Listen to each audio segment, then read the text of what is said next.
Hello students. Last class में हम लोगों ने देखा था कि इनपुट यूनिट्स क्या होती हैं, आउटपुट यूनिट्स क्या होती है, एंड हम बात कर रहे थे कि मेमोरी के क्या क्या टाइप्स होते हैं, कौन कौन सी मेमोरी होती है। हमने रैम रोम दोनों पढ़े थे, रैम के टाइप्स देखे थे, रोम के टाइप्स देखे थे। आज मैं आपको बताऊंगी कि रैम और रोम में क्या डिफरेंस है, क्योंकि अभी तक हम देख चुके हैं कि रैम और रोम जो होती हैं आपके जो आपने अभी तक इनका पढ़ा है डेटा, उससे इनके बीच का डिफरेंस तो क्लियर हो गया होगा। Random access memory temporary memory होती है, वॉलेटाइल मेमोरी होती है, मतलब यहाँ पर डेटा टेम्पररी फॉर्म में स्टोर होता है, परमानेंट नहीं होता। और रीड ओनली मेमोरी, वहाँ पर डेटा परमानेंटली स्टोर होता है। रैम के अंदर हम कुछ लिख भी सकते हैं, वो रीड एंड राइट मेमोरी होती है, लेकिन रोम जो होती है वो ओनली रीड मेमोरी होती है, उसे सिर्फ आप रीड कर सकते हैं, उसके अंदर कुछ राइट नहीं कर सकते। ठीक है, तो ये कुछ और डिफरेंसेस हैं जो रैम और रोम में बताए जा रहे हैं। इनके अलावा भी जो कि अभी तक आप पढ़ चुके हैं, तो आप अपने लेवल से भी इसमें ऐड कर सकते हैं डेटा को। तो रैम देखिए, टेम्पररी स्टोरेज, मैंने क्लियर किया था पहले भी कि यहाँ पर डेटा टेम्पररी फॉर्म में स्टोर होती है। जैसे ही पावर ऑफ होता है ये डेटा इरेज हो जाता है। रोम के अंदर जो डेटा होता है वो परमानेंट होता है। ये किसी भी सॉफ्टवेयर की इंफॉर्मेशन या ऑपरेटिंग सिस्टम की इंफॉर्मेशन, जब पर्टिकुलर कोई सॉफ्टवेयर क्रिएट किया जाता है तो उसकी कुछ गाइडलाइंस होती हैं, वो गाइडलाइंस रोम के अंदर राइट कर दी जाती है उसे, जिससे बाद में हम उसे रीड करके उसकी हेल्प ले सकें। तो रोम का जो डेटा होता है वो परमानेंट होता है, डिलीट नहीं होता। सेकंड, रैम का जो डेटा होता है वो एमबीज में होता है, लेकिन रोम में जो डेटा होता है वो जीबीज में हो सकता है। रैम वोलेटाइल होती है, रोम नॉन वोलेटाइल होती है। RAM used in normal operations, मतलब रीड राइट आप नॉर्मल ऑपरेशंस के लिए इसका यूज कर सकते हैं। और रोम जो होता है used for startup process of computer. Then fifth, RAM जो है राइटिंग डेटा इज फास्टर, यहाँ पर डेटा राइट करना फास्ट होता है। रोम के अंदर जो डेटा राइट किया जाता है वो स्लोअर होता है, क्योंकि एक ही बार रोम के अंदर डेटा राइट होता है। और क्योंकि रोम के भी हमने अलग अलग टाइप पढ़े हैं कि यहाँ पर इरेजेबल रोम भी होती है, तो जो पुराना डेटा होता है उसे इरेज करके अगर हम वहाँ नया डेटा राइट करते हैं तो वो स्लो होता है एज कम्पेयर टू रैम। ठीक है, तो ये डिफरेंस होता है, डिफरेंस इंपॉर्टेंट है, ये टॉपिक जनरली एग्जाम्स में आता है। ठीक है, नेक्स्ट देखते हैं। अभी तक हम जो मेनली देखे थे वो थे कंपोनेंट्स ऑफ कंप्यूटर, मतलब एक कंप्यूटर को कंप्लीटली एक्सेस करने के लिए, यूज करने के लिए जो इम्पोर्टेंट कंपोनेंट्स होते थे वो सारी चीजें हम पढ़ चुके हैं। जो स्टोरेज यूनिट है, स्टोरेज यूनिट जो होती है वो एक एक्सटर्नल मेमोरी का फॉर्म होती है। मतलब ये है, क्योंकि रैम के अंदर डेटा परमानेंट नहीं होता, रोम के अंदर आप डेटा राइट नहीं कर सकते, वो इंटरनल मेमोरी का पार्ट होता है। मतलब अगर हमें हमारा डेटा स्टोर करके रखना है लॉन्ग टर्म के लिए, या किसी भी डेटा को हमें परसीव करना है, तो उसके लिए हमें स्टोरेज डिवाइसेस का यूज करना पड़ता है, उनकी हेल्प लेनी पड़ती है। तो स्टोरेज यूनिट क्या होती है इसे देखते हैं। Computers need to store and retrieve data for processing, data process करने के लिए, डेटा को स्टोर करने के लिए हम स्टोरेज यूनिट का यूज करते हैं। Since primary memory has a limited storage capacity and is not permanent, secondary storage devices are used to store large amount of data permanently. क्योंकि जो प्राइमरी मेमोरी होती है उसका जो स्टोरेज कैपेसिटी होता है वो कम होता है और वो परमानेंट भी नहीं होता, इसीलिए हमें सेकेंडरी स्टोरेज यूनिट डिवाइसेस की हेल्प लेनी पड़ती है लार्ज अमाउंट के डेटा को परमानेंटली स्टोर करने के लिए। कुछ स्टोरेज डिवाइसेस हैं आपके सामने, hard disk, CD ROM, DVD, pen drive, ये सारे नाम आपने सुने होंगे, ये सारी चीजें आपने यूज भी की होंगी। इनके अंदर डेटा हम परमानेंटली और लार्ज अमाउंट का डेटा हम स्टोर करके रख सकते हैं।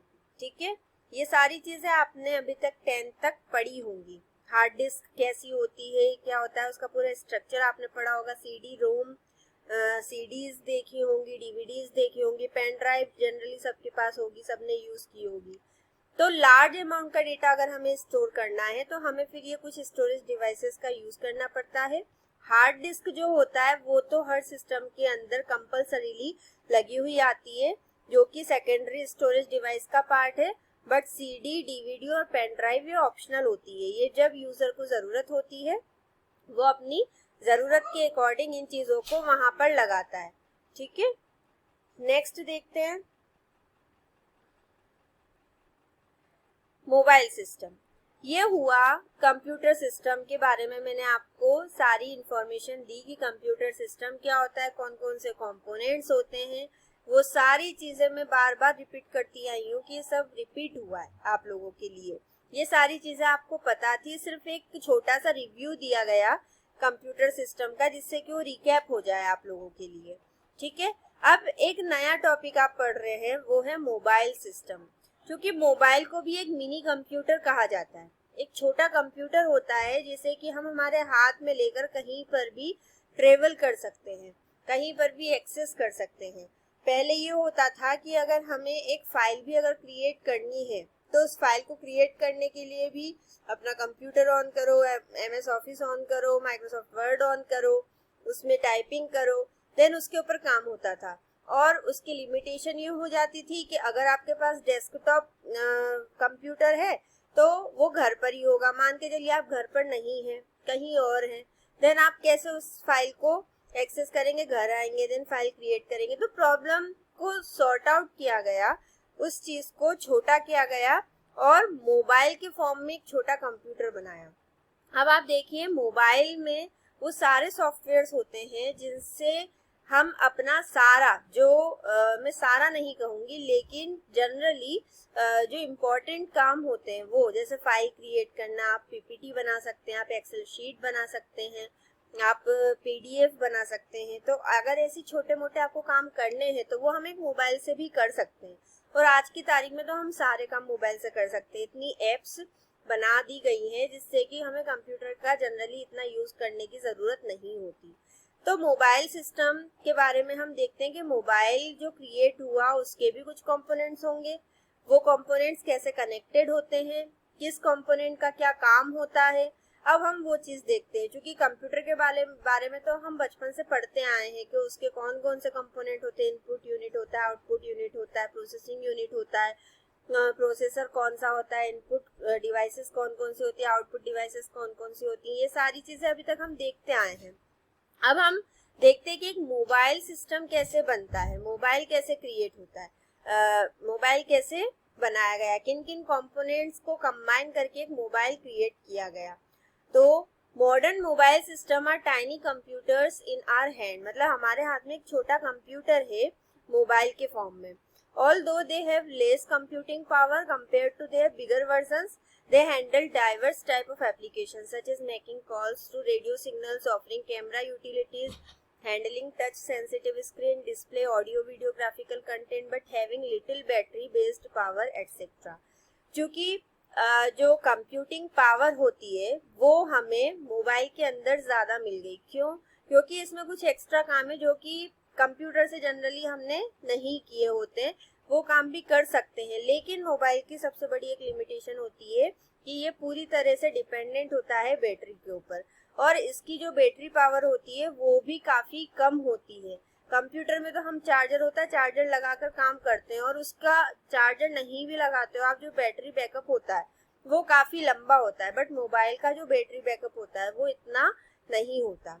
तो जो जितने भी काम होंगे मोबाइल के वो सारे बैटरी पर डिपेंडेंट होते हैं। तो बस ये मेनली डिफरेंस होता है। बट मोबाइल पर आज की तारीख में सारे काम हम कर सकते हैं जो कि हमें कंप्यूटर के ऊपर करते थे। जैसे कंप्यूटर सिस्टम का ब्लॉक डायग्राम आपने पढ़ा है, हमेशा से पढ़ते आए हैं, ऐसे ही मोबाइल सिस्टम का भी ब्लॉक डायग्राम होता है। देखते हैं, इसे समझते हैं कि कैसे क्या क्या चीजें कनेक्टेड होती हैं। It is block diagram of mobile system. इसमें आप देखिए ये इसका CPU होता है जिसे आप ब्रेन ऑफ मोबाइल कहते हैं। CPU में मेनली 2 कंपोनेंट्स होते हैं। कम्युनिकेशन प्रोसेसर होता है जिसका मेनली काम क्या होता है कि सिग्नल्स को, रेडियो सिग्नल मैनेजमेंट, इस डिवाइस से सिग्नल्स को लेकर उस सिग्नल्स को प्रोसेस करना, तो डिजिटल सिग्नल प्रोसेसर यहाँ पर लगा होता है, जो आप कॉलिंग करते हैं, मैसेज वगैरह सेंड करते हैं, जितना भी कम्युनिकेशन से रिलेटेड काम होता है वो कम्युनिकेशन प्रोसेसर का होता है। इसी के साथ में एक एप्लीकेशन प्रोसेसिंग यूनिट और जीपीयू ग्राफिकल प्रोसेसिंग यूनिट भी कनेक्टेड होता है। ये जो होते हैं ये मैनेज करते हैं जितनी भी एप्लीकेशंस आपके मोबाइल के अंदर हैं उन एप्लीकेशंस को। इन सारी चीज़ों को अभी मैं वन बाय वन डिस्क्राइब करूंगी, इसके सारे नोट्स हैं, उससे आपको और ये क्लियरली समझ में आएगा। तो आप देखिए जैसे कि कंप्यूटर का जो सीपीयू होता है उसके मेनली कितने कंपोनेंट होते हैं, 3। कौन कौन से? Memory unit, control unit and आपका ALU अर्थमेटिक लॉजिकल यूनिट। तो यहाँ पर जो मोबाइल सिस्टम का सीपीयू होता है उसके कितने कंपोनेंट होते हैं, 2। कम्युनिकेशन प्रोसेसर, APU, और आप GPU भी कह सकते हैं क्योंकि GPU भी APU का ही पार्ट होता है, ठीक है। देन एक होता है डिस्प्ले सब सिस्टम, जो टच स्क्रीन फोन होते हैं वहाँ पर जो टच स्क्रीन की सेंसिटिव इंटरफेस होता है, टच सेंसिटिव इंटरफेस, उसका कीबोर्ड जो होता है, उसका डिस्प्ले स्क्रीन जो होता है, इन सारी चीज़ों को मैनेज करने के लिए डिस्प्ले सब सिस्टम होता है। इसके जितने भी फंक्शनलिटीज होती हैं, जितनी भी प्रोग्रामिंग होती है वो अलग होती है, जिसको कनेक्टेड किया जाता है किसके साथ में, सीपीयू के साथ में। और इन्हीं के साथ में इनकी कनेक्टिविटी होती है कैमरा यूनिट से। नाम से क्लियर है, कैमरा क्या करेगा, आपके पिक्चर्स, वीडियोस, इन सारी चीज़ों की प्रोसेसिंग करने के लिए कैमरा यूनिट होती है।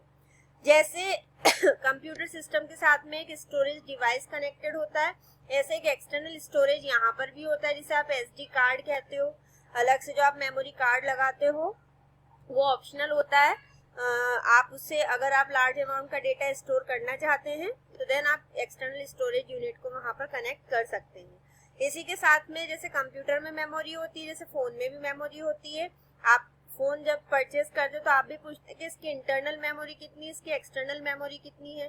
तो इंटरनल मेमोरी जो होती है वो उसमें पहले से कनेक्टेड होती है, जो फिर 2 पार्ट्स में डिवाइडेड होती है, रैम और रोम। यहाँ पर रैम और रोम भी वही है जो आपने कंप्यूटर में पढ़ा था, इसको अभी और मैं आगे आपसे डिस्कस करूंगी। एक इसका पार्ट होता है जो कि आपकी ऑडियो वीडियो, जो मेनली वॉइस जो होती है हमारी, उसको, क्योंकि हमें पता है कि जो वॉइस हमारी होती है वो जाती है एनालॉग सिग्नल्स में और फिर उसे कन्वर्ट किया जाता है डिजिटल सिग्नल्स में। ऐसे ही डिजिटल सिग्नल्स में जो सिग्नल्स आते हैं उन्हें कन्वर्ट करके एनालॉग सिग्नल में हमारे सामने शो किया जाता है। तो ये जो होता है कोडेक, मतलब जो है कोडेक, ये क्या करता है, ADC और DAC, मतलब जब ऑडियो आप माइक के थ्रू ऑडियो सेंड करते तो हम बोल रहे हैं ये कौन सा एनालॉग सिग्नल है, तो एक वहां पर डिवाइस लगा होता है जो कि उस एनालॉग सिग्नल को डिजिटल में कन्वर्ट करता है, एनालॉग टू डिजिटल कन्वर्टर हो गया। और ऐसे ही जब आप स्पीकर से जो ऑडियो सुनते हैं तो वो किस में कन्वर्ट करता है, डिजिटल को एनालॉग में कन्वर्ट करता है। मतलब जो कंटिन्यूअस जैसे हम बोल रहे हैं ये एनालॉग सिग्नल से, तो सुनेंगे भी हम सॉन्ग वगैरह एनालॉग सिग्नल्स में होता है। तो स्पीकर में ये चीजें लगी होती है। जैसे वहां पर इनपुट और आउटपुट यूनिट में कन्वर्टर लगे होते हैं जो कि बाइनरी में कन्वर्ट करते हैं और ह्यूमन अंडरस्टैंडेबल फॉर्म में कन्वर्ट करते हैं। ऐसे ही फोन में एनालॉग टू डिजिटल कन्वर्टर लगे होते हैं, ऐसे डिजिटल टू एनालॉग कन्वर्टर लगा होता है। तो ये आपका हो गया जिससे स्पीकर और माइक परफॉर्म करते हैं अपना वर्क, ठीक है। और इसके साथ में आपका जो मेन सबसे इम्पोर्टेंट है, जिसके ऊपर ये पूरा डिपेंडेंट है, ऑन रहेगा, वो होता है पावर मैनेजमेंट, आपकी बैटरी।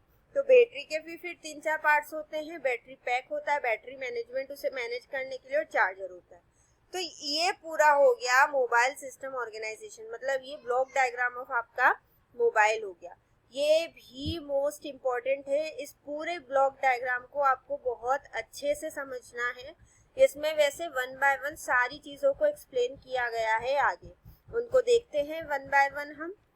सबसे पहले आता है mobile processor. Mobile processor is the brain of mobile, क्योंकि CPU is the brain of computer, वैसे ही मोबाइल प्रोसेसर जो होता है वो मोबाइल का ब्रेन होता है। The CPU receives commands, make instant calculations, play audio, video, stores information and send signal throughout the device. CPU का मेनली काम क्या होता है, कमांड्स को रिसीव करता है, मतलब आपको जो भी काम करवाना है उसे रिसीव करेगा, जो भी कैलकुलेशंस आपको करवानी है उन्हें करेगा, ऑडियो वीडियो को प्ले करेगा, इंफॉर्मेशन को स्टोर करेगा, सिग्नल्स को सेंड करेगा थ्रू आउट द डिवाइस। इसीलिए आप ये देखिए कि सारी चीजें जितने भी कंपोनेंट्स है वो किससे कनेक्टेड है, सीपीयू से कनेक्टेड है। तो मेनली जो सारे ऑपरेशंस परफॉर्म करवाएगा वो कौन करवाएगा, सीपीयू करवाएगा। ठीक है। The CPU of a mobile system has majorly 2 सब प्रोसेसर्स। इसके 2 सब प्रोसेसर होते हैं, आप 2 सब कंपोनेंट कह सकते हैं। पहला होता है कम्युनिकेशंस प्रोसेसिंग यूनिट और एक होता है एप्लीकेशन प्रोसेसिंग यूनिट, एपीयू। इनको देखते हैं कि ये क्या होते हैं। कम्युनिकेशन प्रोसेसिंग यूनिट, दिस सब system is responsible for making and receiving phone calls on a mobile handset. क्योंकि क्लियर था कि कम्युनिकेशन प्रोसेसिंग यूनिट नाम से क्लियर है कि कम्युनिकेशन एस्टेब्लिश करने के लिए ये काम करता है। और कम्युनिकेशन मतलब फोन कॉल्स वगैरह जो आते हैं, आप फोन कॉल्स करते हो, जो आते हैं उनके ऊपर जो भी काम होते हैं उसकी रेस्पॉन्सिबिलिटी सीपीयू इसकी होती है।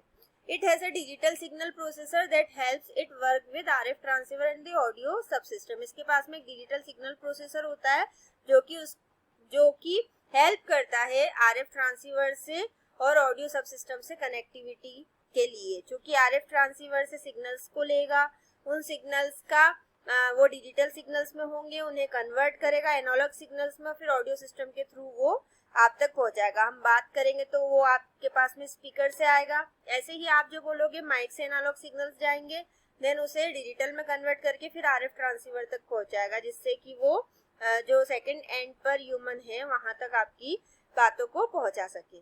तो इस तरह से ये सीपीयू जो होता है कम्युनिकेशन प्रोसेसिंग यूनिट, ये काम करता है। इसके फिर से ये 2 पार्ट्स होते हैं। रेडियो सिग्नल मैनेजमेंट आपने देखा था, यहाँ पर जो ब्लॉक डायग्राम आपने देखा था, इसके अंदर यहाँ पर ये रेडियो सिग्नल मैनेजमेंट से कनेक्टिविटी थी इसकी, तो इसको उन्होंने एक्सप्लेन किया है। Radio signal management is responsible for connecting SIM to the base station through radio signals. जो सिम हम लगाते हैं, तो जो रेडियो सिग्नल मैनेजमेंट यूनिट होती है, इसकी क्या रिस्पॉन्सिबिलिटी होती है, उस सिम की कनेक्टिविटी करना, कनेक्ट करना उसे किससे, जो बेस स्टेशन जहां से नेटवर्क वो रिसीव कर रहा है, किसके थ्रू करता है, वो रेडियो सिग्नल्स के थ्रू उन सिग्नल्स को रिसीव करता है। ठीक है। ऐसे ही ऑडियो सब सिस्टम जो नीचे की साइड में था, माइक और स्पीकर से जो कनेक्टिविटी होती है वो क्या करता है, it is responsible for converting the voice signals, जो कि एनालॉग टाइप का होता है, उसे डिजिटल सिग्नल में, और वाइस वर्सा, और उसी को डिजिटल टू एनालॉग कन्वर्ट करता है। ठीक है। ये सारी चीजें क्लियर हुई। सेकंड आता है APU, application processing unit. It is responsible for carrying out different applications that a mobile system can perform, such as making calculations, playing music, browsing net, connecting to other devices, capturing video, saving data and so on। जितने भी काम आप अपने mobile के ऊपर perform करते हैं वो सारे एप्लीकेशन प्रोसेसिंग यूनिट से होते हैं। क्योंकि हर काम को करने के लिए अलग अलग एप्स होती है, अलग अलग एप्लीकेशंस होती हैं, तो उन्हें मैनेज करने का काम कौन करेगा, APU. It has a separate subcomponent available to it which enhances its power and performance। इसके पास में एक और सब कंपोनेंट होता है एपीयू के पास में, जो कि ग्राफिकल काम करता है। This component is GPU, graphical processing unit, which handles all graphics related course of A mobile CPU. जितने भी ग्राफिकल रिलेटेड काम होते हैं वो सारे काम कौन करता है, जीपीयू। अब ग्राफिकल रिलेटेड काम कौन कौन से होते हैं, जैसे आपके इमेजेस आप कैप्चर करते हैं, आप कई बार ड्राइंग भी कर सकते हैं उस पर, तो जितने वीडियोस आप देखते हैं, वीडियोस एडिटिंग, इमेजेस एडिटिंग, ये सारे ग्राफिकल काम होते हैं। तो इनको करने के लिए कौन होता है, जीपीयू। ठीक है। तो आज इस वीडियो में मैं इतना ही रखूंगी, क्योंकि बहुत ज़्यादा हो जाएगा। हमें फास्टली, हम आराम से अपना सिलेबस कंप्लीट कर सकते हैं, लेकिन हमें जल्दबाजी नहीं करनी है, जिससे कि हमें समझ में कुछ ना आए और हम सिलेबस कंप्लीट करने के लिए आगे बढ़ते जाएं। तो अभी आप इसे इंट्रोडक्शन ही समझिए, तो आराम से चलते हैं। आप यहाँ तक रिवीजन करिए। अगर यहाँ तक कोई डाउट होता है then you can ask me on my personal mobile number. आप व्हाट्सएप कर सकते हैं, आप कॉल कर सकते हैं, कोई भी डाउट होता है तो आप मुझसे पर्सनली पूछ सकते हैं। ठीक है। तो यहाँ तक आपको क्लियर रखना है। इसमें जो चीज़ें इंपॉर्टेंट होती है वो चीज़ें मैं बताती जाती हूँ। साथ साथ मैंने बताया था block diagram of mobile system जो होता है वो इम्पोर्टेंट है आप लोगों के लिए। Difference between RAM ROM important है। तो जो इम्पोर्टेंट चीज़ें होती हैं इन पर थोड़ा ज़्यादा ध्यान दीजिए, और बाकी कोई डाउट होता है देन आप मुझसे पूछ सकते हैं, ठीक है। आज मैं यहीं तक रखूँगी। Thank you.